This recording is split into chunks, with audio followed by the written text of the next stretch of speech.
यह देश हमारा है। हम कुछ भी कर सकते हैं पर मुस्लिम नहीं कर सकता। वो सिर्फ एक किराएदार है, किराएदार के तरीके से रह सकते हैं यहाँ। ये देश हमारा है, हम कुछ भी कर सकते हैं पर मुस्लिम नहीं कर सकता। क्या क्या नहीं कर सकते मुस्लिम? बहुत कुछ भी नहीं कर सकता।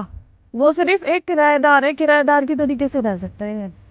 हम मुसलमानों को कोई समर्थन नहीं करते।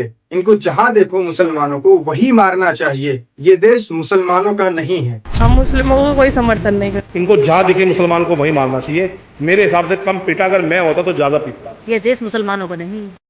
दिल्ली देहरादून नेशनल हाईवे पर दो लड़कियां जो खुद को हिंदू रक्षा दल से प्रदेश अध्यक्ष बताती हैं, उनके हाथ में स्प्रे पेंट होता है और सेफ्टी बैरियर पर लिख रही हैं, ये सड़क मुसलमानों के लिए नहीं है।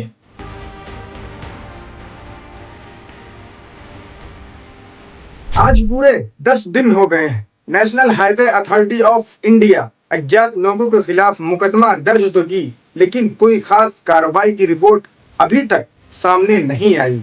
और सोचने की बात यह है कि इनके खिलाफ मुकदमा दर्ज तो हुआ, लेकिन अज्ञात के नाम से, जबकि ये लोग खुलेआम सोशल मीडिया पर बयानबाजी कर रहे हैं, फिर भी इनके खिलाफ कोई एक्शन नहीं, कोई गिरफ्तारी नहीं, अदालत में पेश करना या जेल में डालना, ऐसी कोई खबर अभी तक नहीं आई। अब एक सिंपल सवाल यह है प्रशासन से, क्या भारत में किसी को भी ये हक है कि वो डिसाइड करे कि कौन अलाउड है और कौन नहीं?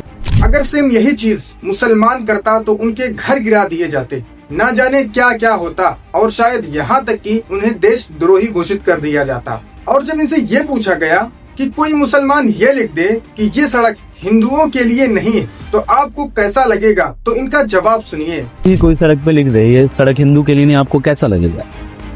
हाँ। उसे हम खुद देख लेंगे, हिंदू रक्षा दल खुद देख लेगा। और फिर अगर लिखने वाले को 10 बार सोचना पड़ेगा पहले के। हम हिंदू रक्षा दल खुद देख लेंगे, लिखने वाले को 10 बार सोचना पड़ेगा पहले। मतलब प्रशासन इन्हें खुली छूट दी हुई है। जब इनसे पूछा गया कि आपने ऐसा क्यों किया, तो इनका जवाब सुनिए। मन में आया लिख दिया। अगर जरूरत पड़ी, अभी तो हमने रोडों पे लिखा है, जरूरत आई तो मस्जिदों पे भी लिखेंगे। मन में आया तो लिख दिया, अभी तो हमने रोडों पर लिखा है, अगर जरूरत पड़ी तो मस्जिदों पर भी लिखेंगे। क्या प्रशासन ये बताएगी कि आपका लॉ एंड ऑर्डर मुसलमानों के लिए ही बना है, या आपके नजरों में मुस्लिम्स ही खटकते रहते हैं? आपने ऐसे लोगों को छूट दी हुई है, ऐसे नफरती लोग को जो आतंक फैला रहे हैं देश में, वो आपकी नजरों में क्यों नहीं खटकते? क्या प्रशासन ने खुद यह काम सौंप दिया है इन्हें कि हिंदू मुस्लिम नफरत फैलाओ? और अगर आज एक माइनॉरिटी को ओपनली टारगेट किया जा रहा है, तो प्रशासन खुद इस चीज का जिम्मेदार है। वो ऐसे नफरती लोगों को जेल में क्यों नहीं डालती, या उनके घर पर बुलडोजर क्यों नहीं चलता? और अगर आज सिस्टम चुप है, तो सवाल उठता है, आपके रूल ऑफ लॉ का क्या हुआ? क्या अब आइडेंटिटी तय करेगी कि कौन अलाउड है कौन नहीं? इस वीडियो को शेयर करें। ऐसे नफरती लोग जो हमारे देश में आतंक फैला रहे हैं या माहौल बिगाड़ने की कोशिश कर रहे हैं, प्रशासन को जल्द इन पर एक्शन लेना चाहिए। जय हिंद।